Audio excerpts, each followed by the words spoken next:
In this video, we're going to be taking a look at the Meike 50mm f1.2 manual prime lens for L mount. We're going to cover a few of its selling points, how this lens performs in video in particular, and ultimately whether this is a good option for full frame video shooters. Sample footage will be throughout. A quick note, Laura over at Meike did send me this lens, so as much as I want to stay unbiased, I didn't spend my hard-earned fiat dollars on this lens, so there's really no way for me to be completely objective, so just wanted you guys to know. So to start things off, this lens is made by Meike. If you haven't heard of them, they are a Chinese manufacturer located in Hong Kong, focusing on bringing quality, less expensive camera gear to the market. In fact, because I was curious about how they wanted to position themselves in the lens market, I ended up going to their website. I looked up their mission statement, and it actually says, to provide less costly cinema gear that enable our filmmakers to create more, which actually is a pretty good mission statement. I think that does a really good job encapsulating what this Meike 50mm 1.2 lens is all about.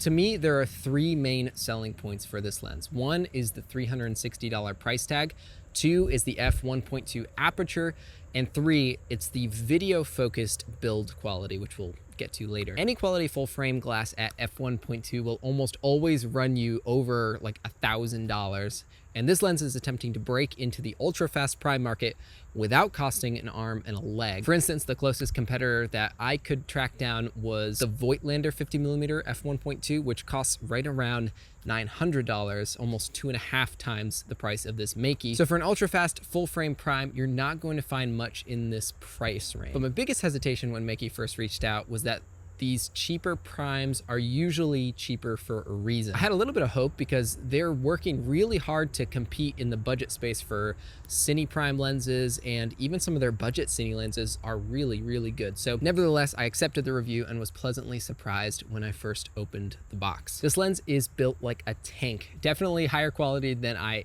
expected originally. It's much heavier than my LUMIX 50 1.8 due to its full metal construction, but it doesn't really feel cumbersome to me at all. Because this lens is fully manual, meaning no autofocus or any electronics to speak of, it has two rings on it, the aperture ring and the focus ring. The aperture ring features a stepless design, so you can make super smooth iris pulls, which I never personally do, but maybe would be useful to someone. And the focus ring is also really smooth, with one pretty big caveat. When you move the focus ring, I'll just grab it. So when you move the focus ring back and forth to make micro adjustments, you can feel a tiny bit of play inside the lens mechanic. It's not a huge deal unless you're making super fine-tuned adjustments or trying to nail your infinity focus. It's still remarkably smooth, especially for video focus pulls, but that little bit of play is definitely something to keep in mind. One other small issue that may or may not bother anyone else is that the aperture ring and focus ring feel backwards. I keep reaching for the end of the lens and end up turning the aperture ring instead of the focus ring, since I'm so used to them being switched and the focus being closer to the end of the lens. Maybe this is normal elsewhere, but it's definitely a bit confusing at times. All right, now optically, this lens is what you would call a prime lens, meaning you can't zoom in or out, and it's fixed at the 50mm focal length. And since this is paired with a full frame S5 in my case body, the focal length is truly 50mm without any crop. Overall, the optical quality really impressed me. Even at 1.2, though it is definitely soft as I'd expect, it has enough detail when shooting in 4K to be very usable for video, even at 1.2, which really surprised me. Now, as you'd expect, the image does sharpen a bit as you stop down, but really, is stopping down the reason you're buying this lens?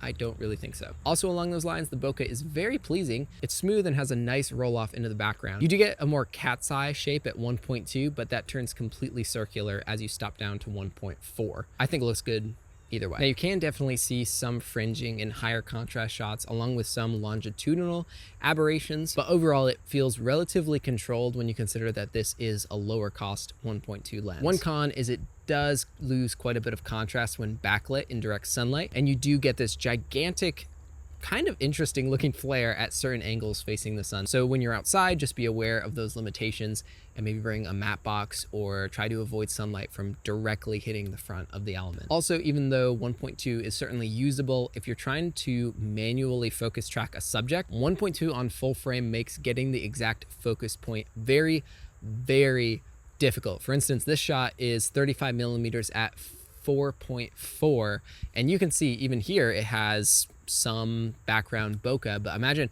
this shot at 1.2 would be almost impossible to get focus, especially since it's a manual lens. I would recommend shooting closer to 1.8 or 2.8, not only for easier manual focusing, but for a sharper, more crisp image. And as I mentioned previously, because of that small bit of play in the focus ring, even if you do try to shoot at 1.2, it's gonna be really hard to nail that 1.2 focus plane. So should you buy this lens? If you're in the market for a sub $400 fully manual 50mm L-mount prime lens for video, this lens is for sure for you. For all that it offers, it's an amazing value for the money and a lens I would certainly consider worth the investment if I were looking for a lens like that. But if you can shell out $100 more, you should also consider the LUMIX 50mm 1.8. If you don't mind losing around a stop of light, a little bit of bokeh, and the manual lens experience, then what you gain in the LUMIX is the weather resistance, electrical controls, autofocus, and it's a much lighter lens as well. If you're a video purist and you want a fantastic budget manual prime,